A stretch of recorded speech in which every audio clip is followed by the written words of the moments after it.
Hello viewers, কেমন আছেন সবাই? আশা করি সবাই সুস্থ ভালো আছেন। তো ভিউয়ার্স, আজকের ভিডিওতে আমি আপনাদের সাথে ট্রাভেল ট্যাক্সের বিষয় নিয়ে আলোচনা করব। তো আমি আমার গত ভিডিওতে আপনাদেরকে বলেছিলাম যে পয়লা জুলাই থেকে ট্রাভেল ট্যাক্সের পরিমাণ ৳১,০০০ করতে পারে। একটা সম্ভাব্য আমি ধারণা দিয়েছিলাম। তো সেটা কি আসলে ৳১,০০০ করেছে নাকি ৳৫০০ আছে? সেই বিষয়টা কিন্তু এখনো অনেকের কাছে অজানা। আবার অনেকেই বিষয়টা জানে। তো যারা জানেন তারা ভিডিওটা এভয়েড করতে পারেন। আর যারা জানেন না তারা এই ভিডিওটা শুরু থেকে শেষ পর্যন্ত দেখেন, তাহলে ক্লিয়ার হয়ে যাবেন যে এখন আপনি যদি ইন্ডিয়াতে যেতে চান সেক্ষেত্রে আপনাকে ট্রাভেল ট্যাক্স কত ৳৫০০ দিতে হবে না ৳১,০০০ দিতে হবে। আর সেটা আমি আপনাদেরকে প্র্যাকটিক্যালি গিয়ে দেখাবো। তো জানেন যে ট্রাভেল ট্যাক্স ২ ভাবে দেওয়া যায়। একটা আমরা চাইলে সরাসরি ব্যাংকে গিয়ে দিতে পারি, আবার অনলাইনেও কিন্তু ট্রাভেল ট্যাক্স দিতে পারি।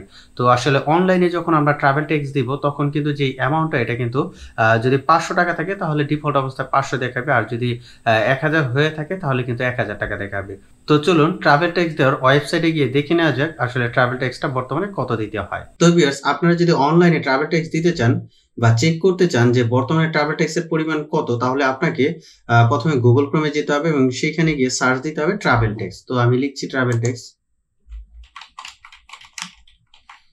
তো ট্রাভেল ট্যাক্স লেখার পর আপনি এন্টার বাটন প্রেস করবেন, করে দেখতে পারবেন যে প্রথমেই একটা ওয়েবসাইট আসবে, এনবিআর সোনালী ব্যাংক ট্রাভেল ট্যাক্স কালেকশন। তো আপনাকে এই ওয়েবসাইটটিতে প্রবেশ করতে হবে। আমি প্রবেশ করছি। তো এখানে প্রবেশ করার পর দেখতে পাচ্ছেন যে এখানে একটা ফর্ম কিন্তু চলে আসছে। তো আপনি এই ফর্ম পূরণ করে কিন্তু ট্রাভেল ট্যাক্স দিতে পারেন অনলাইনে আরকি। তো যাই হোক, এখন আমার যে মূল উদ্দেশ্য যে আসলে ট্রাভেল ট্যাক্সের পরিমাণ ৫০০ রয়েছে না ১,০০০ রয়েছে সেটা দেখাবো। তো দেখেন, একটু স্ক্রল করে নিচে দিকে গেলে এই যে এখানে অ্যামাউন্ট এন্ড ভিডিটি টাকা, দেখেন এখানে কিন্তু ট্রাভেল ট্যাক্সের পরিমাণ কিন্তু এখন ৳১,০০০ হয়ে গেছে। তো আমি এই যে কয়েকদিন আগে যে ঈদ গেল, অর্থাৎ কোরবানির ঈদ গেল, সেই ঈদে কিন্তু আমি ইন্ডিয়াতে গিয়েছিলাম ঈদের আগে। তো তখন কিন্তু আমি ৳৫০০ দিয়েছি। এখানে কিন্তু ডিফল্ট অবস্থায় ৳৫০০ ছিল। কিন্তু এখন কিন্তু ৳১,০০০ হয়ে গেছে। তো পয়লা জুলাইয়ের পর থেকে এখন কিন্তু ট্রাভেল ট্যাক্স ৳১,০০০। তো আপনারা যদি বর্তমানে ইন্ডিয়া যেতে চান তাহলে ট্রাভেল ট্যাক্স কিন্তু ৳১,০০০ দিতে হবে। সেটা আপনি অনলাইনে দেন বা সরাসরি ব্যাংকের মাধ্যমে দেন। যেকোনোভাবে দিলে আপনাকে ৳১,০০০ দিতে হবে। তো ভিউয়ার্স, আজকের যে ভিডিওর মূল উদ্দেশ্য যে ট্রাভেল ট্যাক্স ৫০০ না ৳১,০০০, আশা করি এটা আপনারা বুঝে গেছেন।